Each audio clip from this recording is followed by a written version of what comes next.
Okay हाँ जी, good morning to all. आ जाएं, मैं लाइव आ चुकी हूँ। सबको गुड मॉर्निंग। बिहार स्पेशल की क्लास है आपकी, हिस्ट्री की स्पेशल, हिस्ट्री ऑफ बिहार।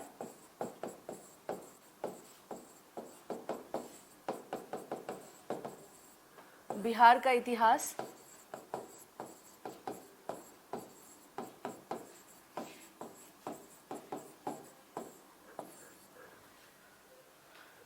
हाँ जी Keshav, good morning. Mukesh, good morning. सबको गुड मॉर्निंग। सभी लोग आ जाएं, क्लास का टाइमिंग हो चुका है। हाँ जी Gunjan, good morning. Good morning Vishnu. Okay, सबको गुड मॉर्निंग।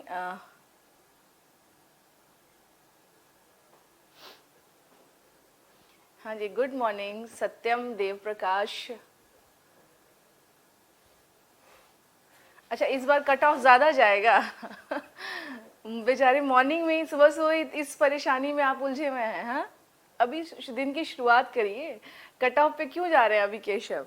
हाँ केशव, अभी अभी कहते हैं ना, अभी शुरुआत करिए, अभी परेशान नहीं होते, सुबह सुबह इतने परेशान नहीं होते हैं। जैसा भी जाएगा आप कर लेंगे, है ना। हाँ जी स्वाति, गुड मॉर्निंग। सबको गुड मॉर्निंग। जैसा भी जाए परेशान नहीं होना है। अभी कहते नहीं है कि दिन की शुरुआत अच्छे तरीके से करिए, पहले पढ़ लीजिए, फिर इसके बाद धीरे धीरे उस फ्लो में आए।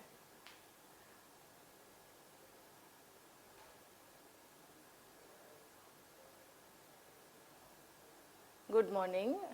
मार्केट में जॉब है ही नहीं। केशव, सुबह सुबह कहते हैं पॉजिटिविटी के साथ स्टार्ट करिए दिन की शुरुआत। हाँ, इतने नेगेटिव नहीं होते हैं कि जॉब नहीं है। जो भी है आपको क्या करना है, अपने लिए रास्ते बनाने होंगे ना। हाँ जी गुड मॉर्निंग सिद्धार्थ। चलिए, कल जो था, सबको गुड मॉर्निंग। कल का जो टॉपिक था, यानी कल मैंने आप लोगों को बिंबिसार तक करवा दिया था। हाँ गुड मॉर्निंग, सबको गुड मॉर्निंग। कुछ कह रहे हैं आप?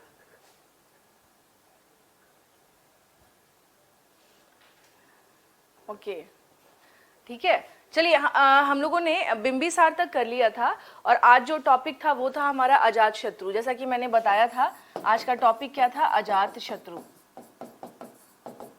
है ना। अजात शत्रु के बारे में जानेंगे आज हम लोग। अजात शत्रु,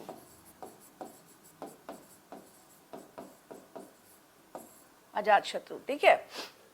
ये अजात शत्रु की अगर हम लोग बात करें तो ये कौन था? ये बिंबिसार का पुत्र था। हाँ जी सिद्धार्थ, गुड मॉर्निंग। अजात शत्रु की अगर हम बात करें तो यह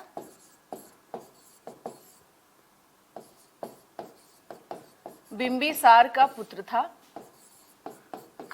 अब इसके बारे में जानेंगे किस प्रकार से मगध जो है इसके टाइम पर क्या होता है, सबसे ज्यादा स्ट्रांग होता है। He was son of Bimbisara, he was son of Bimbisara. यह किसका पुत्र था? यह बिंबिसार का पुत्र था। यहाँ पर क्या करेंगे, हाँ, यहाँ पर अपनी चीज़ों को, यानी अपने माइंड में कुछ बातें, अजात शत्रु चूंकि he was also one of the most important ruler of Haryanka dynasty. और यहाँ ये भी ध्यान रखना है, मान लीजिए हो सकता है कुछ बच्चे आज से ज्वाइन किए हों इस क्लास को, तो इस बात को ध्यान रखना है कि अजात शत्रु जो है वो कौन से डायनेस्टी से है, तो वो हरियंक डायनेस्टी से है। ये भी ध्यान रखना है, क्योंकि ऐसा ना हो कि सीक्वेंस में पढ़ते पढ़ते बीच में ये ही भूल जाए कि अजात शत्रु कौन से डायनेस्टी से था, ठीक है। तो ये चीज़ आप लोगों को ध्यान रखनी है कि अजात शत्रु क्या था, ये हरियंक डायनेस्टी से था, हरियंक वंश से था, ठीक है। ये किससे था? यह हरियंक डायनेस्टी से था, हरियंक वंश से था। कुछ चीज़ें जो हैं वो अपने माइंड में क्या करनी है, ध्यान रखनी है। हाँ, इसका जो था टाइम पीरियड लिख लीजिएगा, 492 से लेकर के 460 ईसा पूर्व तक। ये किसका टाइम पीरियड है स्टूडेंट? ये है अजात शत्रु का टाइम पीरियड है। और ये कौन से वंश से है? हो सकता है कुछ बच्चे आज ज्वाइन किए हों तो मे बी उनको नहीं मालूम था या नहीं मालूम हो, तो ये हरियंक वंश से ही संबंधित है। ही वॉज ऑल्सो द फेमस, ये भी क्या था, यह हरियंक वंश का, हाँ, यह हरियंक वंश का क्या था, प्रतापी राजा था। बहुत ही मतलब प्रभावशाली या बहुत ही प्रसिद्ध राजा, बहुत ही प्रतापी राजा। राजा था, it means he was one of the most powerful ruler of Haryanka dynasty. He was most powerful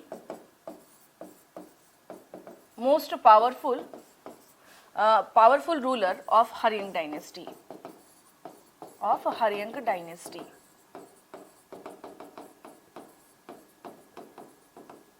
हरियंग dynasty. ठीक है.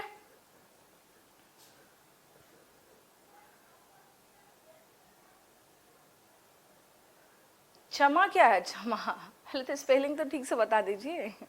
ठीक है. ओके, चलिए यहाँ पर हम लोग कुछ चीज़ें क्लियर कर ले. हम लोग बात कर रहे हैं, थोड़ा सा अजात शत्रु के बारे में बात कर लेते हैं. अभी पहले Gunjan, if you don't mind, पहले हम लोग अजात शत्रु के बारे में थोड़ा पढ़ लेते हैं, फिर उसके बाद जो भी है उसके बाद हम लोग फिर बात करते हैं. ठीक है. हाँ, उसके बाद फिर सारी चीज़ों पे क्या करते हैं, डिस्कस करते हैं. तो अजात शत्रु के बारे में हम लोग बात कर रहे हैं बच्चे, सभी से, आप सभी से स्टूडेंट. तो अजात शत्रु है क्या है, हम लोग देखते हैं कि ये हरियंक वंश का, यानी he was one of the most powerful ruler of Haryanka dynasty. Haryanka dynasty का क्या था, ये काफ़ी पावरफुल रूलर था. बिंबिसार के बारे में मैंने कल ही बताया था आपको कि अगर कभी राजगीर जाना हो, घोड़ा करोरा अगर आप कभी जाते हैं, वहाँ बग्घी से ले जाते हैं लोग, तो आपको रास्ते में वो दिखाएगा कि देखिए यहीं पर अजात शत्रु जो है उसने बिंबिसार को क्या किया था, कैद किया था. मे भी बहुत सारे लोग घूमे हुए रहते हैं और आप लोगों को पता भी होगा इसके बारे में. तो अगर हम लोग बात करें तो हम क्या देखते हैं कि अजात शत्रु जो है, यानी बिंबिसार के पुत्रों में बिंबिसार जितना बड़ा रूलर था, उसका अंत उतना ही क्या रहा, उसको कैद कर दिया गया, यानी हाउस अरेस्ट कर दिया गया उसके ही पुत्र के द्वारा, अजात शत्रु के द्वारा. तो अब हम लोग आते हैं कि अजात शत्रु जो है, लेकिन यहाँ पर एक चीज़ ध्यान रखना है, मैंने कल ही एक बात बताई थी कि अगर कोई शासक महत्वाकांक्षी है, इट मीन्स अगर बहुत ज़्यादा एम्बिशियस है, तो उसके राज्य का क्या होगा, विस्तार होगा ही होगा. ठीक है. तो इस तरीके से हम क्या देखते हैं कि अब यहाँ आ जाए अजात शत्रु के बारे में कि अजात शत्रु के द्वारा किस प्रकार से मगध का जो है विस्तार किया गया. मगध का विस्तार अजात शत्रु के नेतृत्व में.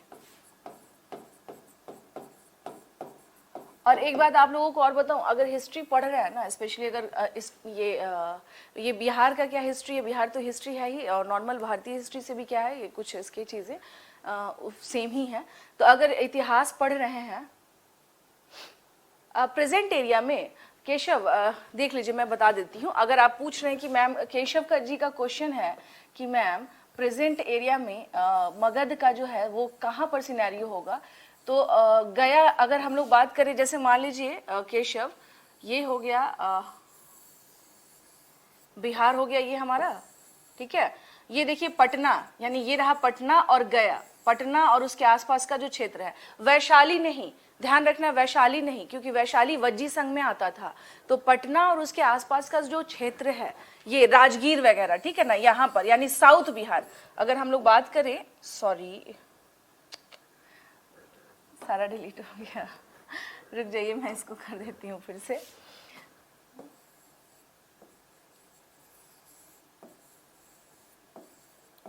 ये हो गया मगध. ठीक है. और केशव का क्वेश्चन है कि मैम अभी के टाइम पर जो है वो कहाँ पर पड़ेगा, अगर बिहार के हम लोग बात करें तो स्पेशली जो हम लोग बात करें ना केशव, तो ये हम लोग क्या देखते हैं, दक्षिण बिहार. आप लोगों को पता है कि बिहार दो पार्ट्स में क्या है, डिवीजन है इसका, साउथ बिहार. क्यों? क्योंकि आपने देखा है कि राजधानी बिंबिसार के टाइम पर राजधानी कौन सी थी, बिंबिसार के टाइम पर राजधानी थी आपको गिरिव्रज यानी राजगीर. और राजगीर कहाँ पड़ता है, जब आप पटना से आगे जाते हैं तब पड़ता है, यानी गया के नियर अबाउट है राजगीर आपका. तो इसका मतलब ये है कि अगर हम लोग अभी आधुनिक मगध की बात करें तो पाटलिपुत्र का क्षेत्र, यानी जो पटना वाला एरिया है, जो गया के आसपास का जो क्षेत्र है, राजगीर वाला एरिया, ये सभी किस में आते थे, ये सभी आते थे आपको इसमें मगध में. तो ठीक है. तो मगध की अगर एग्जैक्टली लोकेशन की बात करें तो ये कहाँ पर पड़ रहा है, दक्षिण बिहार में. पटना, गया, यानी इसके क्षेत्र की बात करें, पटना, राजगीर और उसके आसपास का क्षेत्र,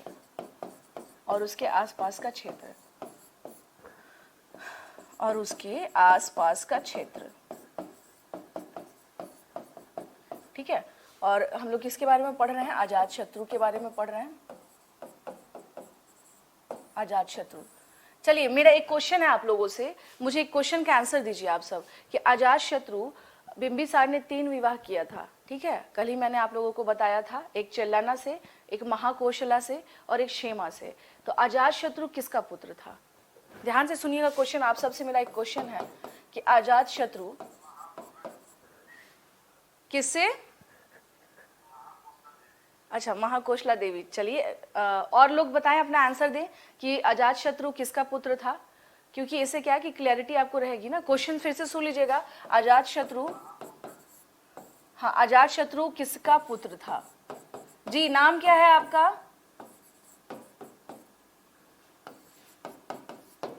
किसका पुत्र था? अब आंसर आप यही बता, क्या कह रहे हैं? हाँ, महाकोशला, ठीक है ना।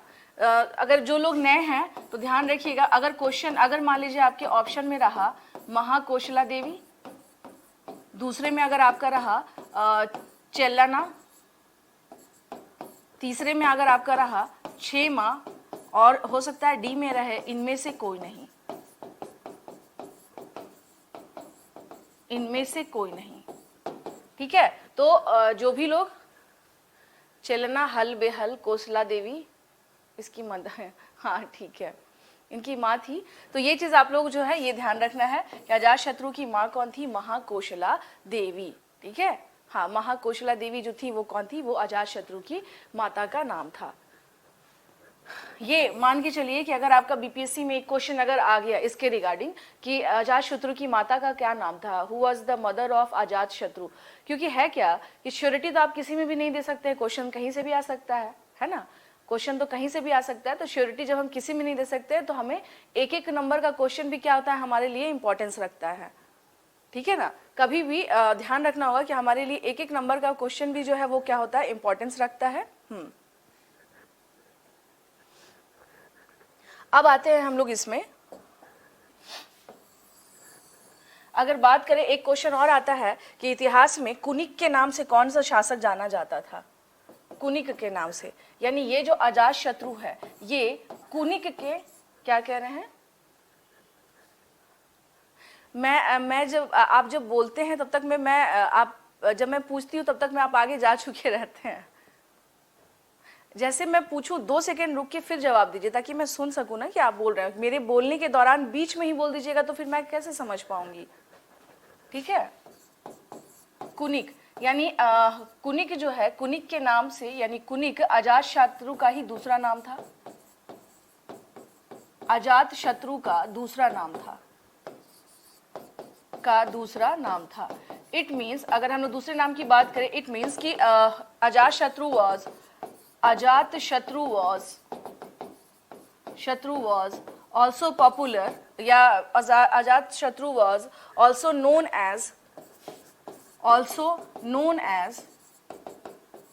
as कुनिक। और सेनिया के नाम से कौन जाना जाता था?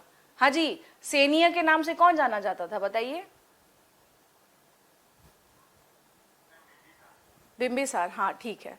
ये क्योंकि उसकी अपनी स्थायी सेना उसने रखी थी, इस वजह से उसे क्या कहा जाता था? उसे सैन्य भी कहा जाता था। बिल्कुल है क्या ना कि कुछ चीज़ों को ध्यान में रखते हुए आगे बढ़ना है क्या कि एंशिएंट का ये जो सेक्शन है ये थोड़ा टफ माना जाता है और अक्सर क्या होते हैं, भूल जाते हैं लोग, और एग्जाम में भी ये चीज़ आपको बहुत ज़्यादा परेशान करती हैं। तो हमें करना क्या है कि इस पर जितना ज़्यादा कमांड हम करेंगे उतना हमारे लिए क्या होगा, आगे के लिए बेहतर होगा, ठीक है। अब हम लोग बात कर रहे थे, मैं यहाँ आपको बता रही थी कि किस तरह से अजात शत्रु ने अपने साम्राज्य का विस्तार किया। अब जब बात करें कि साम्राज्य का विस्तार यानी मगध का उसने एक्सपेंशन किया, यहाँ पर एक चीज आपको बता दूं, मगध का एक्सपेंशन इन द सेंस कि देखिए ये रहा मगध, सॉरी मान लीजिए ये रहा मगध, ठीक है, मगध। तो इसमें हम क्या देखते हैं कि अब जो है इसका यानी कि अजात शत्रु के सामने चुनौती के रूप में कौन कौन से क्षेत्र थे? चुनौती के रूप में हम देखते हैं कि यहाँ पर इसके सामने यानी अजात शत्रु के सामने हम क्या देखते हैं कि वैशाली है। वैशाली इन द सेंस कि जिसको हम वज्जी संघ कहते हैं, वैशाली इन द सेंस कि जिसको हम वज्जी संघ कहते हैं, वज्जी संघ। तो जब अजातशत्रु आता है तो उसने क्या, हम देखते हैं कि उसने 2 लड़ाइयां लड़ी थी। ध्यान रखिएगा, अजातशत्रु के द्वारा 2 लड़ाइयां लड़ी गई। अब 2 लड़ाइयां कहां से लड़ी गई? एक तो उसने कौशल यानी प्रसेनजीत से उसने लड़ाई की। महाकोशला देवी के जो भाई थे प्रसेनजीत, उससे लड़ाई होती है किसकी? यहाँ पर एक स्टोरी है, स्टोरी मैं आप लोगों को बता देती हूँ कि महाकोशला की जब विवाह हुआ था बिंबिसार के साथ, तो ऐसा तो कुछ जगह आपको मिलेगा कि श्रृंगार करने के लिए उन्हें पूरा का पूरा बनारस दे दिया गया था, बट इट्स नॉट पॉसिबल कि ये सब बातें कहने में एक अतिशयोक्ति वाली बातें हैं कि फॉर मेकअप हमने क्या किया कि आपको दे दिया एक पूरा का पूरा एरिया या उसके मेंटेनेंस के लिए, तो ये सब अतिशयोक्ति वाली बातें हैं, ऐसा नहीं है। उस जमाने में इतनी भी चीजें नहीं थी इस तरह से। हाँ, ये हो सकता है कि जब आप कहते हैं ना कि अगर कोई लड़की, अगर हम विवाह करते हैं अपनी बेटी का या किसी का भी, तो एज अ गिफ्ट के तौर पर हम उसे कुछ ना कुछ देते हैं। तो प्रसेनजीत जो है उसने क्या किया था, उसने कौशल का जो क्षेत्र था वो दिया था। और कौशल कौन सा था? जो आधुनिक आज के समय का काशी है, काशी इन द सेंस बनारस है, वही उसने क्या किया था, उसे गिफ्ट के तौर पर दे दिया था। ठीक है, तो महाकोशला की जब जैसे ही बिंबिसार की मृत्यु होती है, तो बिंबिसार की मृत्यु के बाद हम क्या देखते हैं कि जस्ट उसके बाद महाकोशला जो है का उसके कुछ ही दिन के अंतराल में महाकोशला की भी मृत्यु हो जाती है। तो जब इनकी मृत्यु होती है तो जो क्षेत्र, अब इसको समझना होगा आपको कि यहाँ पे चल क्या रहा है, ठीक है ना, इसे समझना होगा। समझना इन द सेंस,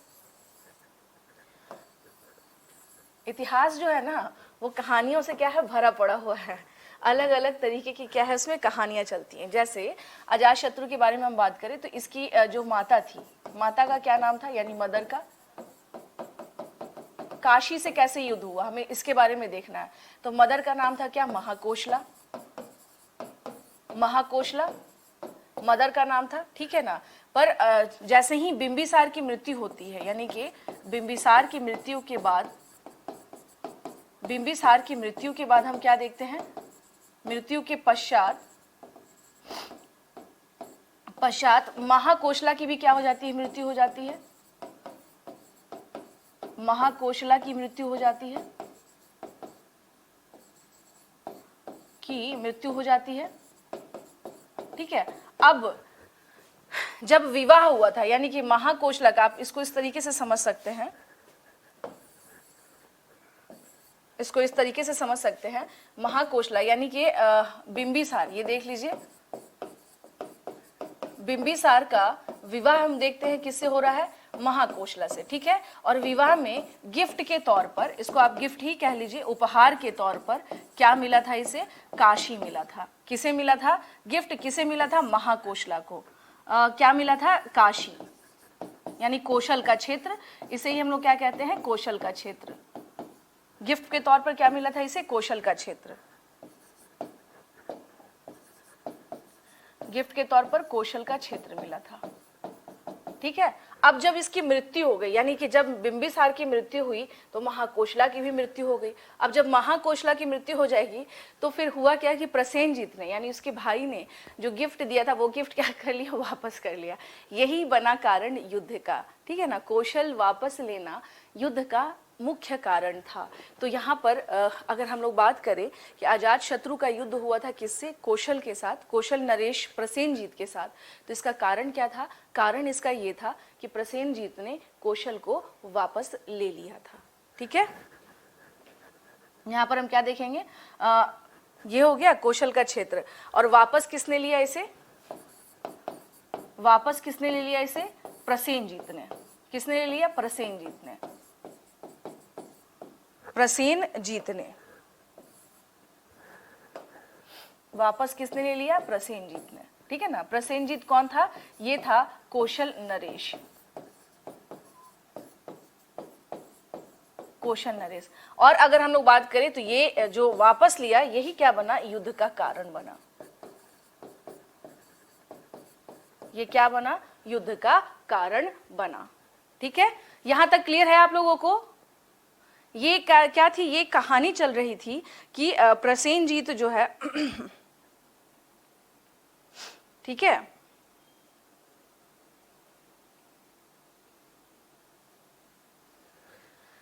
युद्ध का क्या बना, ये कारण बना। दो युद्ध यानी इसके बहुत, अजात शत्रु के रहते भर में दो युद्ध सबसे इंपॉर्टेंट था। ध्यान रखिएगा और अपने माइंड में फिक्स कर लीजिएगा। जो पहला युद्ध हम क्या देखते हैं उसका कब, डेट देखिए, इसके बारे में बता रहे, तिथि को लेकर के कोई बहुत ज्यादा हमारे पास साक्ष्य नहीं है, कोई ऐसा जिसको कह सकते हैं ठोस साक्ष्य नहीं है। बस हाँ ये पता है कि इस मामले में हम देखते हैं क्या कि इसका दो युद्ध इसने लड़ा था। एक युद्ध जो इसने कौशल से लड़ा और एक इसने युद्ध लड़ा था किससे, वज्जियों से लड़ा था। ठीक है, तो ये हो गया। तो यहां पर हम क्या देखते हैं कि युद्ध हुआ। ठीक है, युद्ध किसके साथ हुआ, युद्ध हुआ यानी किससे हो गया, हम देखना है कौशल के साथ युद्ध, अजात शत्रु का कौशल के साथ युद्ध। युद्ध अगर हो रहा है तो इसमें हम क्या देख रहे हैं, दो साइड से कौन है, एक तरफ कौन है आपका प्रसेनजीत है, प्रसेनजीत, और एक तरफ कौन है, अजात शत्रु, अजात शत्रु। अब इस युद्ध में हम क्या देखते हैं, इस युद्ध में हुआ क्या कि अजात शत्रु क्या था, काफी ज्यादा एक तो स्ट्रांग पड़ रहा था और वो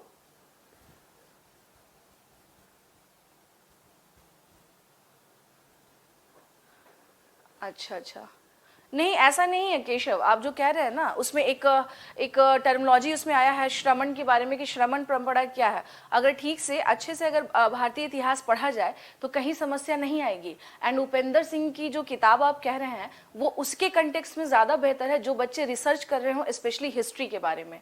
ठीक है केशव, अगर इफ यू आर स्कॉलर, अगर आप स्कॉलर हैं, आप रिसर्च कर रहे हैं हिस्ट्री में, then Upendra Singh is very good book, I must say, but if you are aspirant of UPSC and BPSC, then आपके लिए वो थोड़ी सी टफ पड़ जाती है वो बुक।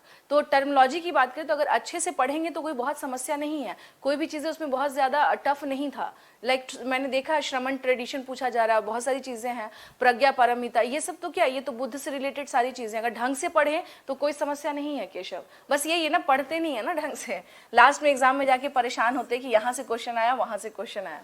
ठीक है, प्रसेनजीत और अजात शत्रु के बारे में हम लोग बात कर रहे हैं। तो यहाँ पर हम क्या देखते हैं, यहाँ पर क्या हो गया कि अजात शत्रु जो था वो लीड करने लगा, यानी अजात शत्रु, प्रसेनजीत की स्थिति इसमें क्या हो गई, खराब हो गई इस युद्ध में। प्रसेनजीत की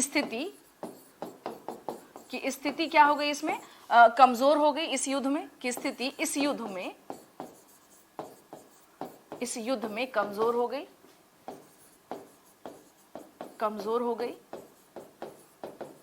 कई जगह लिखा रहता है कि प्रसेनजीत के साथ अजात शत्रु का दो युद्ध हुआ था। हाँ बता रही हूँ, मैं भी बता रही हूँ। कई जगह लिखा होता है कि युद्ध जीतने के बाद, यानी कि कई जगह इसमें आप अगर आप पढ़ेंगे कि प्रसेनजीत के साथ अजात शत्रु की 2 बार युद्ध हुई है। ठीक है, तो वहां पर हमें नहीं जाना, ये देखना है कि इसमें हारा कौन था। तो इस युद्ध में अजात शत्रु ही क्या रहा, इसमें विजयी रहा।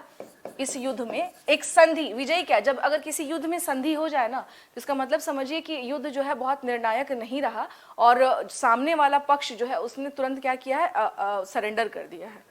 ठीक है, तो इस युद्ध को संधि के द्वारा समाप्त की गई,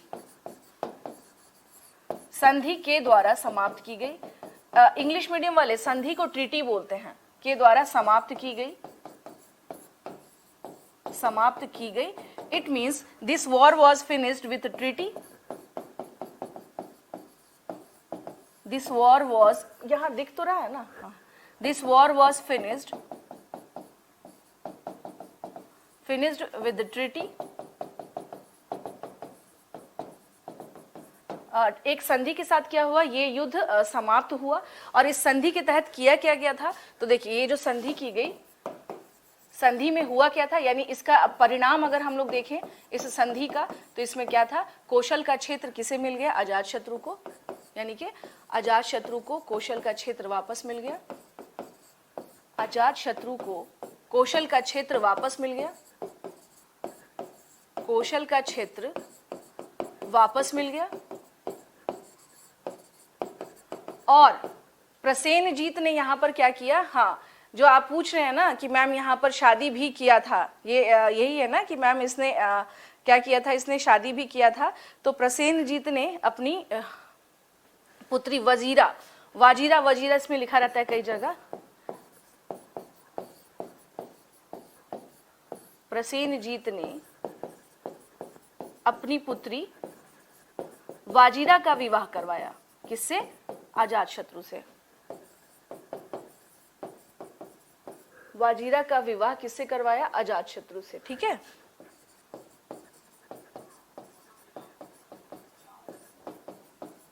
कई जगह वाजिदा है, कई जगह वजीरा भी लिखा रहता है। ठीक है, तो इसके लिए बहुत परेशान नहीं होना है। कई जगह क्या है? वाजिरा है। हाँ, कई जगह हम लोग क्या देखते हैं? वाजिरा है, कई जगह कौशल की राजकुमारी से। ठीक है, तो वाजिरा, कई जगह वाजिरा है, कई जगह वजीरा है। तो आप इसको क्या करेंगे? कोई दिक्कत नहीं है, अगर वाजिरा रहे देन इट्स ओके, और अगर वजीरा रहे देन इट्स ओके। जैसे मैंने बताया था कि चंद्रगुप्त मौर्य का जो विवाह हुआ था सेल्यूकस निकेटर की पुत्री से, तो कई जगह उसका नाम आपको कार्नेलिया मिलेगा, और कई जगह उसे उसका नाम आपको उसको हेलेना मिलेगा। ठीक है, तो कार्नेलिया और हेलेना मिलेगा, तो पता रहना चाहिए। उसी तरह से अगर यहाँ स्लाइटली डिफरेंस अगर है, Satyam, yes this is exactly political marriage. इसको पॉलिटिकल मैरिज, और स्पेशली इसको कहते हैं ना कि ये मजबूरी में किया गया पॉलिटिकल मैरिज था सत्यम। यहाँ पर साम्राज्य विस्तार नहीं, ये सरेंडर के दौरान किया जाने वाला जो पॉलिटिकल मैरिज होता है कि यस मैं सरेंडर कर रहा हूँ, बट इसके साथ एक ये भी है कि आप ऐसा करें कि विवाह कर लें, इससे हमारे संबंध भी बने रहेंगे और कहीं ना कहीं से हमारी स्थिति भी जो है, स्टेटस हमारा सोसाइटी में नहीं गिरेगा। ठीक है,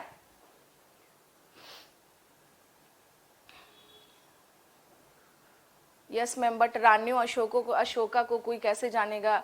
तो रानियों अशोका को कोई कैसे जानेगा केशव? ये तो बहुत, अगर ठीक, मैंने अभी आपसे बताया ना केशव कि अगर आप अच्छे से पढ़ रहे हैं तो आपको पता होगा कि पहली बार जो है अशोक का जो स्टैचू है जो रानियों अशोक के नाम से मिलता है, तो वो उसी के बारे में बोला गया, और वही एकमात्र ऐसा स्टैचू है जो अशोक का है। अब तक में जितने भी स्टैचूज मिले हैं, that is only one of them, सिर्फ और सिर्फ वही एक अशोक का स्टैचू है जहां पे रानियों अशोक यानी राजा अशोक के बारे में स्टैचू मिला है साउथ दक्षिण भारत में। तो ये कोई बहुत ठीक से पढ़ा जाए ना केशव, तो कोई दिक्कत नहीं है, समस्या वहां नहीं है। मैं बार बार कह रही हूं कि एक फियर जो होता है ना, पैनिक होना, उससे थोड़ा सा बचें आप सब। अब यही है, अब यहां पर एक चीज बताएं, ठीक है?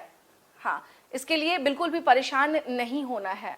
इसलिए मैं कह रही हूँ कि रानियों अशोक एकदम आपको क्लियर रखना है कि यही एक ऐसा स्टैचू है जो दक्षिण भारत में पाया गया, और दैट इज ओनली, सिर्फ वन एंड ओनली अशोक की स्टैचू है जो अब तक पाई गई है। अशोक का कहीं भी स्टैचू नहीं मिला है। अशोक का हम देखते हैं क्या कि उसके आपको एडिक्ट्स मिले हैं, रॉक एडिक्ट्स, पिलर एडिक्ट्स मिले हैं, बट उसके स्टैचूज कहीं नहीं है। तो जिसके बारे में आप बात कर रहे हैं रानियों अशोक का, तो वो जो है एकमात्र स्टैचू है। तो बहुत अच्छे से क्या करना है, चीजों को ढंग से पढ़ना है। डोंट बी पैनिक, मैं बार बार कह रही हूं, पैनिक नहीं होना है। ध्यान से सुनिए, अजातशत्रु, यहां पर मैं फिर से एक बार रिपीट कर दे रही हूं कि कुछ जूम पर जो लोग हैं, अगर आप लोग कुछ कह रहे हैं तो जब मैं रुक जाऊं ना तब बोला करें, क्योंकि इसी बीच में आप बोल देते हैं और मैं सुन नहीं पाती हूँ आप बोल क्या रहे हैं। ठीक है, चलिए हम लोग आगे बढ़ते हैं। यहाँ पर ध्यान से सुन लीजिए फिर से कि कुछ जगह पर हो सकता है, मैंने आपसे बताया, इसके बारे में मैंने ऑलरेडी आपको बता दिया कि आपको ज्यादा मेहनत नहीं करनी पड़े कि आप आ जाइए कि मैम मैंने पढ़ा है कि इसने अजातशत्रु ने 2 बार लड़ाई लड़ी। तो मैंने आपको पहले ही बताया कि आपको कुछ किताबों में कुछ जगह पे, चूंकि इसके बारे में लिखित प्रमाण, ये वो दौर नहीं था कि राजा के दरबार में, ये क्या था, ये अभी अपना साम्राज्य विस्तार करने पे लगे थे। इनके दरबार में कोई इतिहासकार नहीं दिखेगा आपको बहुत बड़ा। वो शुरुआत होती है चंद्रगुप्त मौर्य के टाइम से कि हाँ भाई उस टाइम पे मेगास्थनीज आ गया, लिखना शुरू हो जाता है मामला, तो वो उस समय पे हम देखते हैं। अभी जो स्थिति है वो वैसा नहीं है। अभी क्या है, ये वॉर में इन्वॉल्व है रेगुलर, इन्हें अपना इंपायर का एक्सपेंशन करना, चक्कर ये है। ठीक है, तो इनके बारे में हम क्या देखते हैं कि इनके पास जो सॉलिड, जो एविडेंस की बात करें कि if do we have very solid evidence regarding this, तो एविडेंस नहीं है। अलग अलग जो बुक्स, चूंकि बुद्धिस्ट लिटरेचर की बात करें और जैन लिटरेचर और पुराण, यही सब हमारे पास क्या है, एक सोर्सेस के तौर पर है। एक चीज और है, जो स्टूडेंट जिनको कंफ्यूजन होगा कि मैम पुराण क्या होता है, देखिए पुराणों की बात करें तो 18 पुराण है। उग्रशर्वा और लोमहर्ष, ये पिता और पुत्र थे, इन दोनों ने मिलकर पुराण लिखा है। पुराण में स्पेशली जो प्राचीन भारत में जो कहानियां चल रही थी, जो राजा रानी की, उससे संबंधित आपको सारी जानकारियां यहाँ पर मिल जाती हैं। इसलिए थोड़ी सी ऑथेंटिसिटी हम कह सकते हैं कि पुराण की बढ़ जाती है। तो आपने कई जगह पढ़ा होगा कि वराह पुराण में हम देख रहे हैं, विष्णु पुराण में हम देख रहे हैं कि इसके बारे में पता चल रहा है। तो हो सकता है कि बहुत सारे मेरे ऐसे स्टूडेंट हो जिनको पता ही नहीं हो कि पुराण क्या है। तो ध्यान रखिएगा कि पुराण में प्राचीन भारत से संबंधित राजा रानियों, जो भी मतलब किंगडम्स जो रहे हुए हैं, उनके रिगार्डिंग जो भी क्वेश्चंस थे उनके बारे में वहां पर पूछा गया है, बताया गया है। तो इसलिए एक उसे भी एक सोर्स के तौर पर लिया जाता है, ठीक है।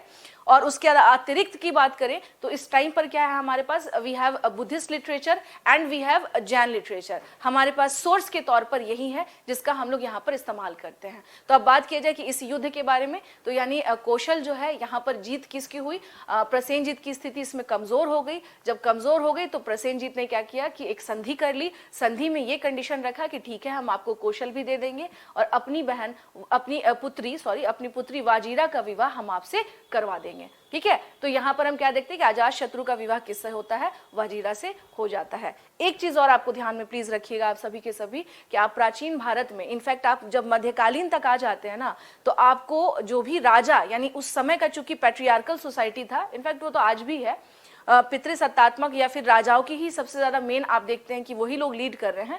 तो राजाओं का नाम बहुत इंपॉर्टेंट रहता है, बट कई जगह आप देखिएगा कि वाइफ जो है वो क्या है, एक से कई ही ज्यादा है। तो इनको इसी वजह से इतिहास में हम देखते हैं क्या कि ये कहीं ना कहीं से दरकिनार करके इसको रखा जाता है, और या तो एक से कई ज्यादा पत्नियां होने के कारण भी क्या है, कंफ्यूजन है। दैट्स वाई इतिहास में हर जगह इनको मेंशन नहीं किया जाता है, ठीक है। चलिए, तो ये हो गया हमारा, क्या हम देखते हैं कौशल के साथ जो युद्ध हुआ इसके बारे में हमने आपको बता दिया, ठीक है। कौशल के साथ जो है युद्ध हुआ। अब नेक्स्ट देखिए, अब नेक्स्ट युद्ध होता है जो सबसे इंपॉर्टेंट युद्ध लड़ता है ये, वो किसके साथ लड़ता है, वज्जी संघ के साथ। वज्जी संघ के साथ युद्ध, वज्जी संघ के साथ युद्ध।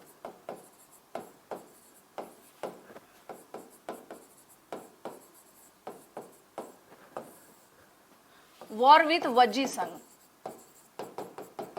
वॉर विथ वज्जी संघ, सॉरी, वॉर विथ वज्जी संघ।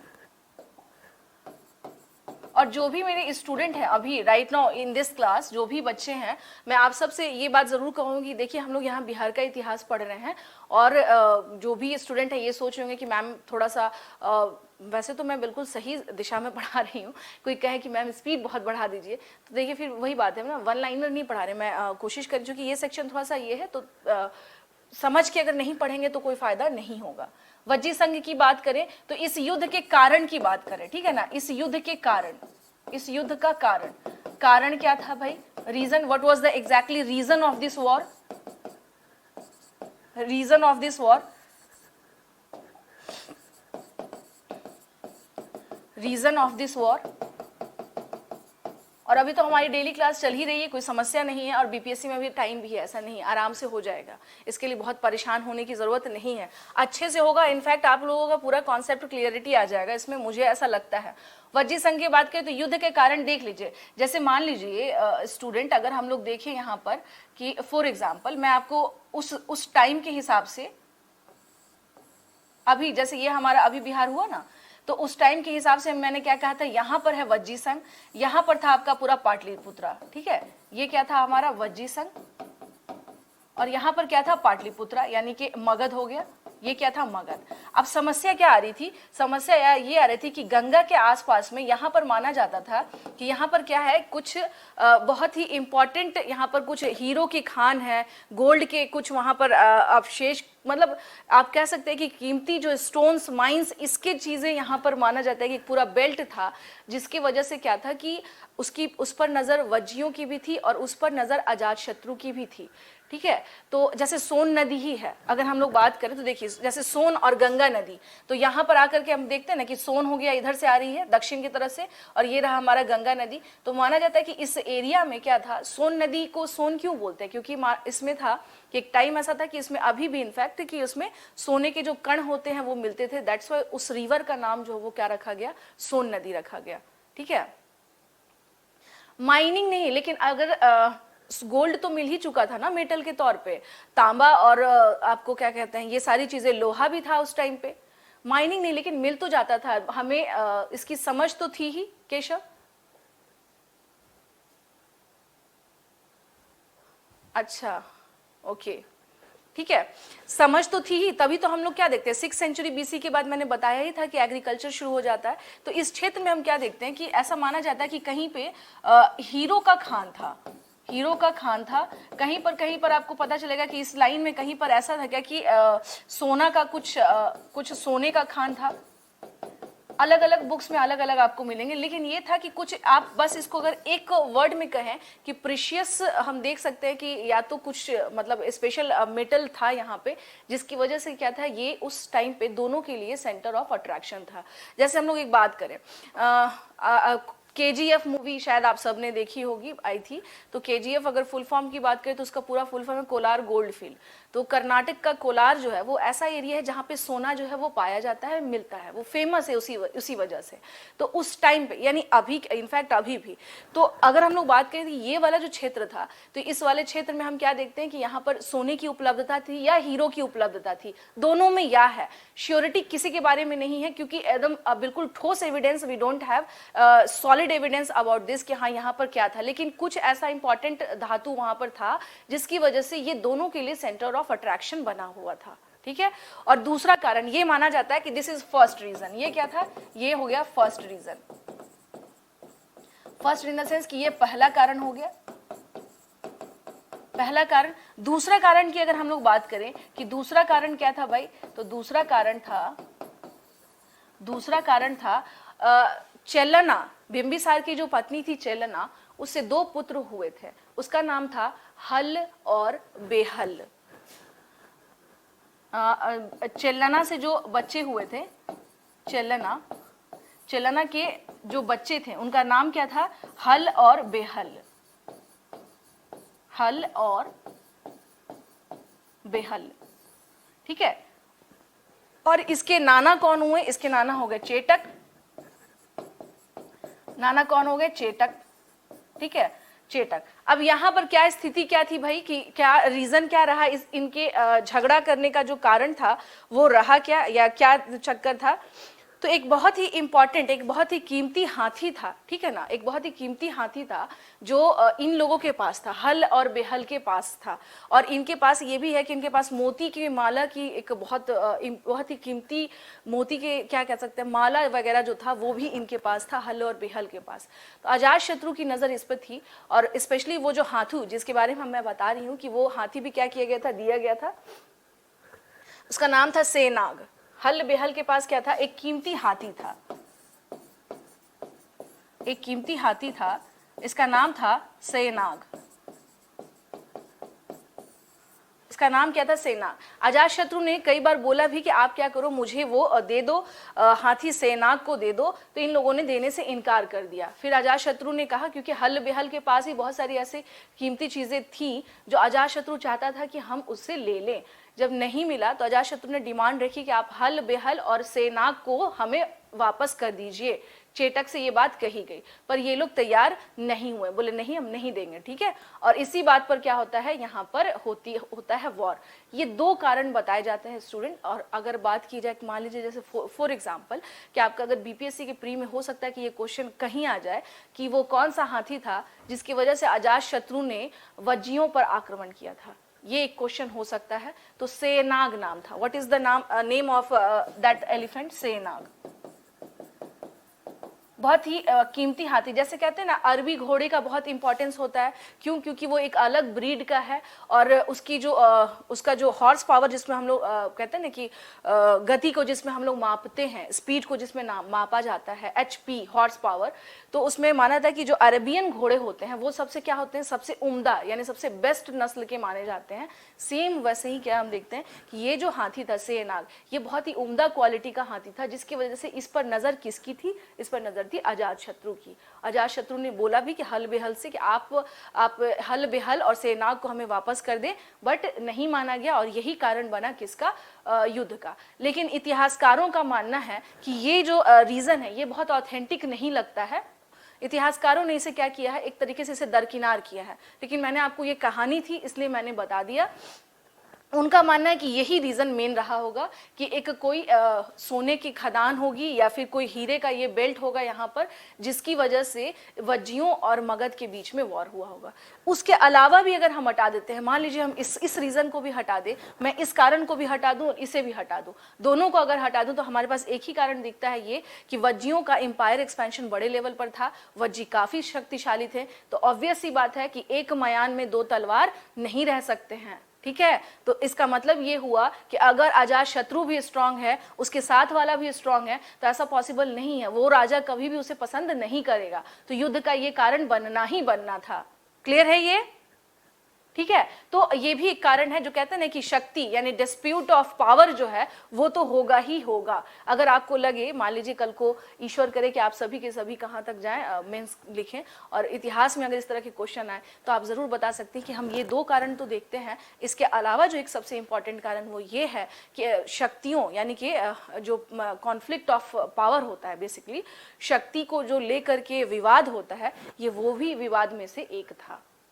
ठीक है, चलिए यहां तक आगे। इंग्लिश मीडियम वाले बच्चे प्लीज सुन लीजिएगा कि the reason behind with Vajji Sangh या वज्जी काउंसिल के साथ जो रीजन रहा वॉर का, the first one is that कि there is a precious mine belt it means there is a precious gold belt in near about Ganga and Son river. The second reason is precious elephant, his name was Senyag.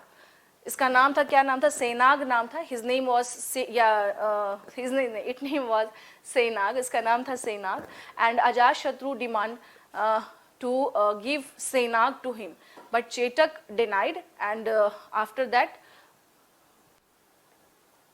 Brother ही थे ना, हाँ बिल्कुल, दोनों इसको हम लोग English में कहेंगे स्टेप ब्रदर, ठीक है ना। इसको हम लोग क्या कहेंगे? स्टेप ब्रदर बोलेंगे सत्यम, क्योंकि उसकी ही जो दूसरी माता हुई यानी जो उसकी सौतेली माता हुई, जिसको इंग्लिश में स्टेप मदर बोलते हैं, उन्हीं के वो दोनों बच्चे थे। हाँ, सेनाग। तो okay, this is the reason behind the war. Clear है? चलिए हम लोग नेक्स्ट आते हैं इसमें अब कि अब जो वज्जियों के साथ यानी इस युद्ध का परिणाम क्या रहा। यहाँ पर एक दो क्वेश्चन आपके बीपीएससी में आ चुके हैं इस युद्ध में, यानी वज्जियों के साथ war with Vajji, war with Vajjis. Vajji के साथ जब युद्ध हुआ तो हम क्या देखते हैं कि इस युद्ध में इस वॉर में क्या हम देखते हैं, एक था रथ मूसल। Two types of new weapons where used in this war. इस वॉर में दो प्रकार के नए अस्त्र शस्त्रों का इस्तेमाल किया गया था। यहां पर हम लिख सकते हैं इस युद्ध में अजात शत्रु के द्वारा दो प्रकार के नए शस्त्रों का इस्तेमाल किया गया था। इट मीन्स किया गया था। It means in this war, two new weapons were used. इस युद्ध में हम क्या देखते हैं? दो नए प्रकार के इस्तेमाल किए गए थे हथियार। वो कौन से थे? एक तो हो गया हमारा महाशील कंटक।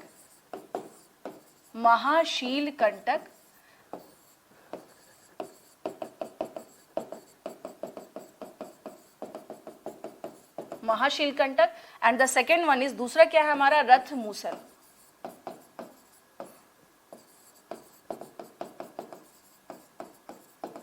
मूसल। ठीक है। तो दो प्रकार के नए हम क्या देखते हैं यहाँ पर वेपन्स जो हैं इस्तेमाल किए गए थे। किसके द्वारा किए गए थे? रथ मूसल की बात करें ना तो ये इट्स अ काइंड ऑफ जो टैंक होता है ना, ये आधुनिक टैंक का ही एक प्रकार था। यह आधुनिक टैंक का एक प्रकार था। ठीक है ना, यानी रथ मूसल की बात करें कि ये था क्या, तो ये आधुनिक टैंक का एक प्रकार देखते हैं। और दूसरा महाशीलकंटक की बात करें तो ये क्या था, यह भारी पत्थरों के साथ मार करने वाला एक प्रक्षेपास्त्र प्रकार था। यह भारी पत्थरों से मार करने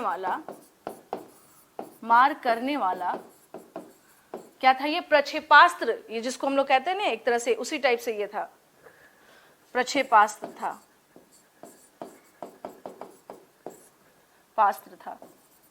ठीक है।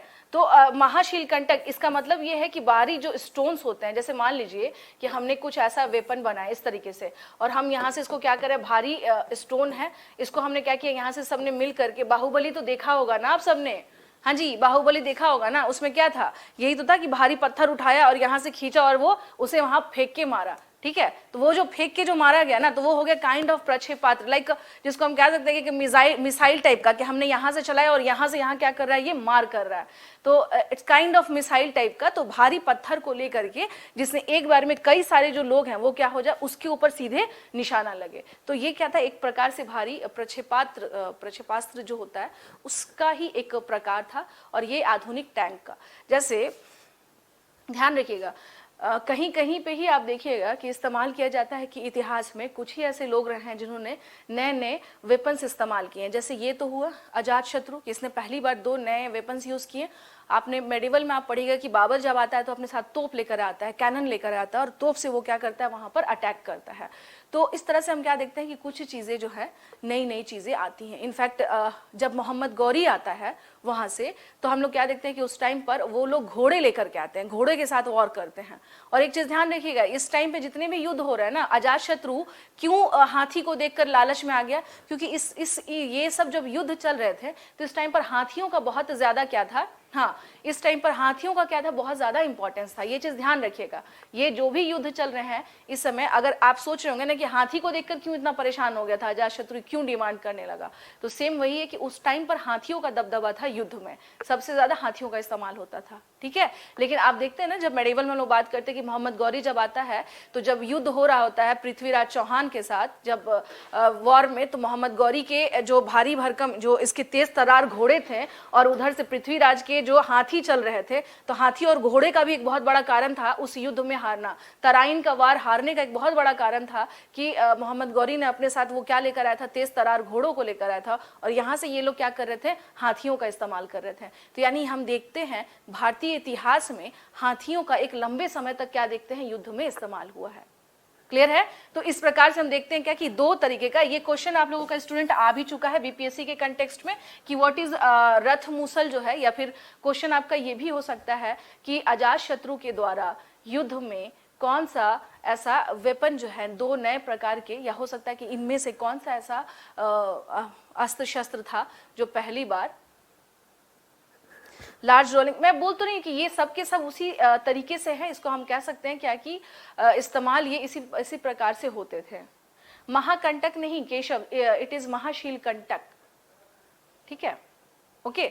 तो हम क्या देखते हैं, देखिए बीच बीच में ना मैं आपको और भी हिस्ट्री की चीजों से बताते चलती हूँ, ताकि आपको क्या रहे, चीजें ध्यान में रहे कि अच्छा इस तरीके से भी था, है ना। इतिहास में अगर बाबर अपने साथ तोप नहीं लेकर आता तो इतना आसान नहीं था कि यहाँ पर आप कब्जा कर लेते हैं या फिर यहाँ पर एक नए साम्राज्य की स्थापना होती।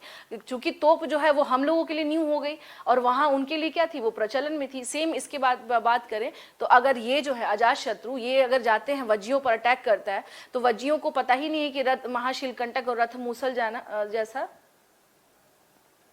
यानी एक टाइम में नॉर्थ इंडिया में भी हाथी था। कृष्णदेव राय के काल में शुरू हो गया था। अश्विनी, शुरू हो जाना और उसका बड़े पैमाने पर इस्तेमाल करना, दोनों में फर्क है ना। शुरू हो जाना और उसके बड़े पैमाने पर युद्ध में एकदम यूज करना, इस्तेमाल करना, और उसको आप एकदम फ्रीक्वेंटली यूज कर रहे हैं कि इस तरीके से कि भाई वो हम इजिली वॉर के लिए ही स्पेशल यूज करते हैं, तो दोनों में फर्क है ना, ठीक है। कृष्णदेव राय आप जो कह रहे हैं कि ठीक है मैम राक्षसी तंगड़ी है, या हो सकता है आप बात करेंगे कि विजयनगर में तालीकोटा का युद्ध होता है तो हम देख, बट वहां पर उस तरीके से इस्तेमाल नहीं हो रहा जिस तरह से बाबर ने इस्तेमाल किया था उसका, ठीक है। तो दोनों टेक्निक्स में फर्क था। और उस टाइम पर जो अगर हम लोग बात करें मिडिल ईस्ट में बहुत ज़्यादा टेक्निक्स क्या थे, ऊपर थे टेक्निक्स के मामले में, वो लोग क्या थे, काफ़ी ज़्यादा हाई थे इस मामले में। हाँ मिसाइल नहीं कह रही हूँ, भारी पत्थर। देखिए मैंने बताया ना, बाहुबली देखी होगी, भारी पत्थर, और यहाँ से हमने क्या किया, चलाकर मारा, बस इतना समझ लीजिए, ताकि एक साथ कई लोगों पर वॉर हो सके, ये यही था। तो दो क्वेश्चन आपका सुन लीजिए, क्वेश्चन आ चुका है ऑलरेडी आप लोग के बीपीएससी में भी, कि रथ अजात शत्रु के द्वारा कौन सा इस्तेमाल किया गया था, तो रथ मूसल था, और दूसरा था महाशील कंटक। ठीक है, तो लिख लीजिएगा, काइंड ऑफ टैंक इसको हम लोग कहते हैं। हाँ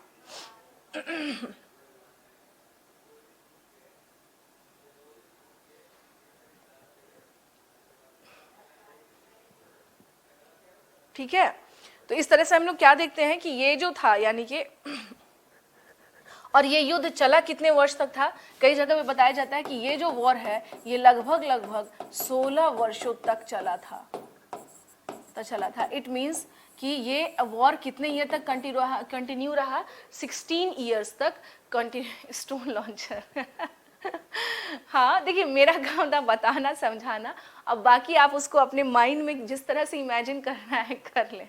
अब इमेजिन करते करते ये ना हो कि स्टोन लॉन्चर अपने ऊपर ही ले कि हमें ही मार दे, ऐसा नहीं करिएगा, ठीक है ना। इमेजिन करते करते ये मत कहिएगा कि मैम अभी तो हमने इमेजिन किया और हमें लग भी गई चोट उससे, तो ऐसा भी इमेजिन नहीं करना है, ठीक है। चलिए, तो हम लोग क्या देखते हैं यहाँ पर कि इस तरह से हमने क्या देखा कि वज्जियों के साथ ऐसा माना जाता है कि ये युद्ध कब तक चला था, ये युद्ध चला था, हाँ ये युद्ध कब तक चला था, ये युद्ध जो है चला था इनका कब तक, 16 वर्ष तक चला था। इससे रिलेटेड एक दो फैक्ट्स और हैं जो मैं बता दूं आपको, ठीक है। यानी जो युद्ध हुआ, यानी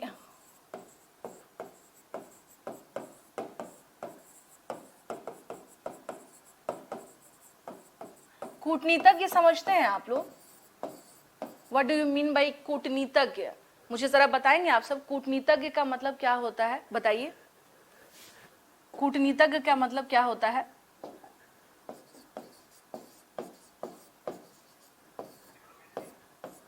हाँ डिप्लोमेसी, ठीक है, यानी कोई ऐसा ब्लेड से लॉन्च करते होंगे मुझे लग रहा है कि आप सब सच में आज आजाद शत्रु के साथ वॉर ऑफ वज्जी में खो गए हैं और इमेजिन करने लगे हैं डिप्लोमैट, ठीक है। तो एक क्वेश्चन आप लोगों का आया है, वह है, क्वेश्चन आ चुका है ऑलरेडी कि इसमें यानी कि बात करेंगे हम लोग कि वज्जियों के साथ जैसे युद्ध हो गया, युद्ध होने के बाद हम लोग देखते हैं क्या कि इसमें यह भी था कि बाद में वज्जी संघ जो था, ये मैंने आपको भी बताया था, सीन ऑफ बातचीत, अच्छा रणनीति बनाने वाला, हाँ हाँ ठीक है। तो सुनिए, मैं यहाँ पर आप लोग को जो ये क्वेश्चन पूछने का एक रीजन ये था, ध्यान से सुन लीजिएगा, कि युद्ध जो चला था, यानी जो वज्जियों के साथ युद्ध चला था, तो कुछ जगह पर ये भी है, चूंकि इस टाइम पर क्या थे, महात्मा बुद्ध भी थे इस समय पर, तो कुछ जगह पर यह भी पूछा जाता है कि आखिर महात्मा बुद्ध से ही जा करके अजात शत्रु ने, हाँ हाँ बिल्कुल सही बताया शिल्पी आपने, कि महात्मा बुद्ध से ही जाकर के अजात शत्रु ने क्या किया था, डिस्कस किया था कि एक बात बताइए कि वज्जी संघ को अगर हमें तोड़ना हो, क्योंकि 8 काउंसिल्स थे उसमें, आपको पता है 8 कुलों का अष्टकुल था, तो इसे अगर हमें तोड़ना हो तो इसके लिए क्या किया जाए कि ये टूट जाए। तो गौतम बुद्ध ने एक सजेशन दिया था, भेद मतलब ये होता है कि अगर आपसी फूट हो गई तो वज्जी संघ टूट जाएगा। तो इसके बाद हम क्या देखते हैं कि वस्सकार इसका एक डिप्लोमैट था, किसका, इसका अजात शत्रु का, और इसका रोल हम कई जगह देखते हैं, ठीक है ना, इसका हम लोग रोल कई जगह देखते हैं, वस्सकार। तो ध्यान रखिएगा, कभी कभी ये क्वेश्चन बताने के पीछे का जो रीजन है मेरा, मेनली वो रीजन यही है आप लोगों का, हाँ ठीक है। तो इसमें डिप्लोमैट कौन था, वस्सकार, हिज नेम वाज वस्सकार, इसका नाम क्या था, वस्सकार, और इसने काफी बड़ा रोल प्ले किया था। हो सकता है आपका क्वेश्चन ये आ जाए कि वज्जियों के साथ युद्ध में किसने कूटनीति में, अजात शत्रु की कूटनीति में किसने बहुत बड़ी भूमिका निभाई थी, तो हम लिख सकते हैं कि वस्सकार ने वज्जियों के साथ युद्ध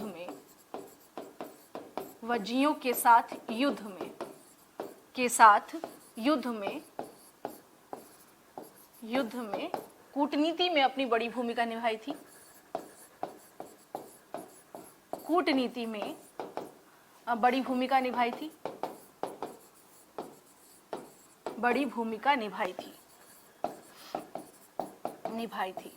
ठीक है ना। तो ये ध्यान रखिएगा कि अगर पूछ दिया जाए कि वज्जियों में, चूंकि मैंने अभी फिर से बताया कि वज्जियों की फूट पड़ने का एक बहुत बड़ा कारण क्या था कि वस्त्रकार ने, ऐसा कुछ सोर्सेज के अकॉर्डिंग है कि वस्त्रकार ने क्या किया था, सब में फूट डलवा दिया और बाद में जो इनकी यूनिटी थी, जैसे मान लीजिए ये 8 कुलों का था ना, कितने हो गए, 3 4 5 6 7, मान लीजिए ये हो गया वज्जी, सॉरी ये हो गया वज्जी,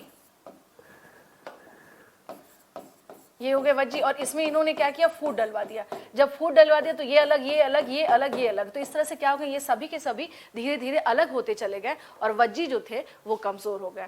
तो भेद जो है, एक अगर कभी क्वेश्चन कभी आ जाए आपका क्वेश्चन, इसके लिए आप प्रिपेयर रहिएगा कि अजातशत्रु ने राय लिया था गौतम बुद्ध से, और गौतम बुद्ध ने यही राय दिया था कि वज्जियों को अगर तोड़ना है तो एक ही उपाय है। डिप्लोमैट अभी बताया तो मनीषा मैंने, डिप्लोमैट मतलब होता है, इसका मंत्री भी था और इससे अजातशत्रु सलाह मशवरा करता था, और इस तरह की कोई भी डिसीजंस जो होते हैं ना, जैसे अगर हम लोग बात करते हैं ना कि जो सिक्योरिटी यानी कि इस तरह के जो मुद्दे होते हैं जिसमें कि बहुत इंपॉर्टेंट जो होता है कि आपको राय दे, तो ये उसमें से एक था वस्त्रकार, जिससे कि अजातशत्रु राय लेता था। तो वस्त्रकार ने एक बड़ी भूमिका निभाई थी वज्जियों के साथ युद्ध में, ये ध्यान रखिएगा। एक क्वेश्चन और यहाँ पर है कि इस युद्ध में मक्खली पुत्र गोशाल जो थे उनकी मृत्यु हो गई थी। अभी मैं बता दूंगी वो कौन थे। इस युद्ध में हम लोग क्या देखते हैं, इस युद्ध में एक चीज और हुई थी कि वो मक्खली गोशाल की मृत्यु हो गई थी। इस युद्ध में मक्खली गोशाल, अब पूछिएगा मक्खली गोशाल की मृत्यु हो गई थी, क्योंकि देखिए बहुत ज्यादा लिखित एविडेंसेस नहीं है, यानी Makkhali Goshal was died in this war, Makkhali Goshal was died in this war, इस युद्ध में मक्खली गोशाल क्या हुई थी, इनकी मृत्यु हो गई थी। अब मक्खली गोशाल कौन थे, हो सकता है एक क्वेश्चन आपको यहाँ से आ जाए कि मक्खली गोशाल कौन से संप्रदाय से संबंधित थे, तो ये आजीवक संप्रदाय के ही मेन थे, आजीवक संप्रदाय, आजीवक संप्रदाय से संबंधित थे। ठीक है, आजीवक संप्रदाय से संबंधित थे।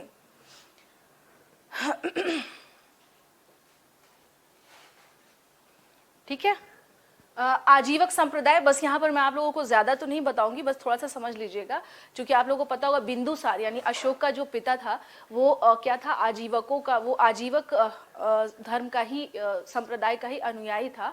तो आजीवक बेसिकली थे कौन, देखिए आजीवकों का मानना ये था कि हम दुनिया में जो भी करते हैं, यानी जो भी चीजें करते हैं, जैसे मान लीजिए आप ही हैं, चाणक्य जैसे दिमाग का इस्तेमाल, हाँ बिल्कुल सही कहा देवकर प्रकाश आपने। वस्त्रकार मनीला नाम है ना आपका, ओके, वस्त्रकार मैंने बता दिया है मनीला, हाँ। तो उसका मंत्री हुआ, अजातशत्रु का मंत्री हुआ, उसका कूटनीतिज्ञ हुआ, यानी युद्ध में बड़ा रोल जो प्ले करते हैं वो था। ठीक है, तो यहाँ पर हम क्या देखते हैं कि आजीवक के बारे में अगर हम लोग बात करें तो यहाँ पर हाँ गोशाल लोग तब भी थे, क्यों, क्योंकि ध्यान रखना है कि इस टाइम पर हम लोग क्या देख रहे हैं कि बहुत सारे धर्म जो है, नए नए धर्म जो है वो इमर्ज्ड होने शुरू हो चुके थे। ठीक है, और इनका जो एक मेन, जो इनका अगर क्राइटेरिया, इनका जो मेन थ्योरी है, वो थ्योरी ये है कि दुनिया में जो भी चीज़ें हैं वो क्या है, पहले से ही प्री डिसाइडेड हैं, यानी नियतिवाद में ये लोग विश्वास करते थे। ये एक तरह का दर्शन है। आजीवकों की अगर बात करें, इनका ये कहना था कि अगर आप दुनिया में कुछ गलत करते हैं या अच्छा करते हैं, ये जो है आप अपने से नहीं कर रहे हैं, ये पहले से निर्धारित है, it was pre decided, that's why it was happens, ये प्री डिसाइडेड रहा हुआ है, तभी ये घटना घट पाई है। तो आजीवकों का मानना ही ये था कि ये लोग नियति में विश्वास करते थे। जैसे कई बार देख लीजिएगा, कुछ बच्चे एग्जाम देते हैं तो एग्जाम में अगर खराब परफॉर्मेंस करके आएंगे तो कई बार ना वो अपने ऊपर ब्लेम लेते हैं ना वो इस पे, और फिर वो कहते हैं ना जो किस्मत में लिखा होता है वही होता है, कहते हैं ना कभी कभी। तो जो किस्मत वाली बात जो हो जाती है ना, हाँ, तो जो किस्मत वाली बात जो लोग करते हैं ना, तो किस्मत का मतलब ही क्या हो जाता है कि जो पहले से नसीब में तय है, तो यानी वो एक तरह से क्या है, आजीवक है। ठीक है, बस मैंने ये समझा दिया आपको कि ये आजीवक का मतलब यही होता है। ठीक है ना, जो नियतिवाद को जो मानते हो। ओके, तो इस वाले युद्ध में हम क्या देखते हैं, वासकार जो था ये कौन था, ये इसका यानी कि किसका था, कूटनीतिज्ञ था, ये अजातशत्रु का कूटनीतिज्ञ था। और इसमें हम क्या देखते हैं कि इस युद्ध में मक्खली गोशाल की मृत्यु हो जाती है। क्वेश्चन अगर आपका ये रहा कि मक्खली गोशाल किससे थे, तो मक्खली गोशाल आजीवक संप्रदाय से संबंधित थे। ठीक है, आजीवक संप्रदाय से संबंधित थे। ये चीज आपको क्या करना है, ध्यान रखना है। अब बस यहाँ पर देखिए दो जो था, अगर हम लोग बात करें कि दो हम लोग क्या देख रहे हैं कि ऑलरेडी वज्जी और उसके अलावा इनका जो सबसे बड़ा दुश्मन था जैसे वज्जी हो गए और कौशल, ये दोनों किसके पास आ चुके हैं, अजातशत्रु के पास। एक रह गया आपका जो था लास्ट, वो था अवंती। अवंती के साथ हम क्या देखते हैं, हमेशा संघर्ष की स्थिति बनी रही, हमेशा संघर्ष की स्थिति बनी रही। अवंती के साथ संघर्ष की स्थिति बनी रही, स्थिति बनी रही।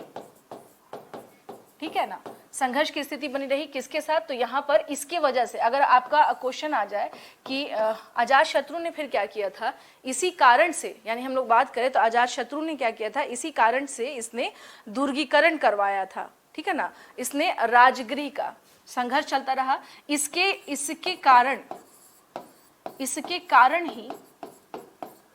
ही अजातशत्रु ने क्या किया था, Rajgriha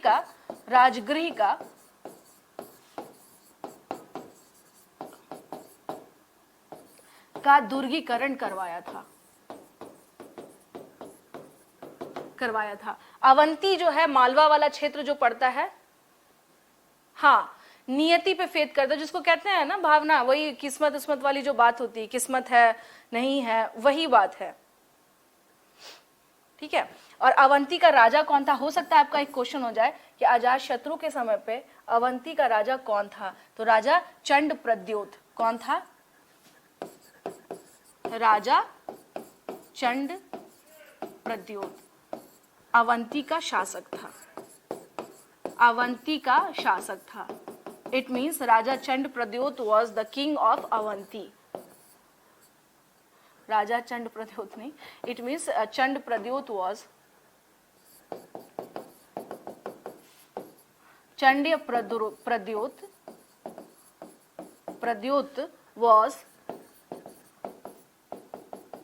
was king of Avanti at that time period. यानी उस समय की बात हम लोग कर रहे हैं। ठीक है, चलिए ये ध्यान रखिएगा। अवंती यानी कि इसने कौन कौन से क्षेत्र जीता था, मैम ये अपने रिलेशन वालों को टारगेट कर, उस समय पे ना सत्यम, दुर्गीकरण मीन्स होता है विष्णु फोर्टिफाइड। यहाँ आपको मैं बता देती हूँ, फॉर एग्जाम्पल आप लोगों ने इंडस सिविलाइजेशन पढ़ा है, छोड़िए इंडस सिविलाइजेशन नहीं भी पढ़ा है तो ग्वालियर का किला देखा है, वो भी नहीं देखा है तो चलिए कोई बात नहीं, लाल किला तो देखा होगा ना। मीन्स मान लीजिए ये शहर हुआ, ठीक है, शहर को बाहर से हमने क्या किया, दीवार से घेरवा दिया, fortified, it means fortified. Is it clear Vishnu? हाँ विष्णु समझ गए आप, फोर्टिफाइड यानी शहर हुआ, शहर के बाहर क्या किया हमने, उसे दुर्गीकृत करा दिया। इनफैक्ट आप इंडस वैली सिविलाइजेशन में पढ़ते होंगे कि बहुत सारे ऐसे जगह थे क्या थे कि हम देखते हैं उसको जो दुर्गीकृत करवा देते थे वो लोग सम टाइम, कि बाहर से आक्रमण ना हो। राजा यानी पूरा के पूरा आप देखेंगे क्या कि ग्वालियर का किला देख लें, ठीक है, उसके अलावा आप आगरा का किला चले जाएं, आप वहां देखें, हाँ किलेबंद करवाना, उसको फोर्टिफाइड कराना। दुर्ग मतलब ही होता है, आपने सुना होगा बहुत बार दुर्ग, तो दुर्ग में एक छोटा सा एग्जांपल बता देती हूं, देख लीजिए। इस तरीके से हमने क्या किया, पूरा का पूरा एक मेन गेट रहेगा ये, और फिर इस तरह से क्या हो गया आपका पूरा का पूरा, इस तरह से पूरे का पूरा हमने क्या किया, उसको घेरवा दिया। ठीक है, कि अगर कभी आक्रमण हो, छोड़िए फिर से मैं बाहुबली मूवी जो देखा हुआ विजुअल फॉर्म में आप देख लीजिएगा, बाहुबली मूवी में अटैक होता है, जब अटैक होता है तो एक पूरा का पूरा दीवार होती है, एक बड़ी सी दीवार होती है जिसको सब मिलकर कोशिश कर रहे होते कि तोड़ा जाए इसको, है ना, सब मिलकर कोशिश करते हैं उसे तोड़ा जाए, तो वो क्या था, वही तो था बेसिकली, दुर्ग उसे ही कहते हैं, ठीक है, दिखाया गया था। हाँ, दुर्ग उसे ही कहता है कि अपने अपने दुश्मन से बचने के लिए इसका इस्तेमाल होता है, ठीक है। केशव, अगर हम लोग बात करें, आप अवंती के बारे में अगर पूछ रहे हैं कि मैम अवंती कहाँ है, थोड़ा मैप में बता दीजिए, तो देखिए ये तो मगध हो गया, यहाँ पड़ता था बच्चे अवंती। मध्य प्रदेश जो मध्य में पड़ता है, मालवा, मालवा का पठार, अगर आप लोग ज्योग्राफी पढ़ेंगे तो ये पड़ता है मालवा, तो यहीं पर क्या था आपका अवंती, ठीक है ना, अवंती उज्जैनी इसकी राजधानी थी, तो ये था आपका मालवा, और मालवा मेनली पठार है वो, और यहीं आपका क्या था, अवंती। मध्य देश, इसको उस टाइम पे मध्य प्रदेश नहीं बोलते थे, मध्य देश बोलते थे।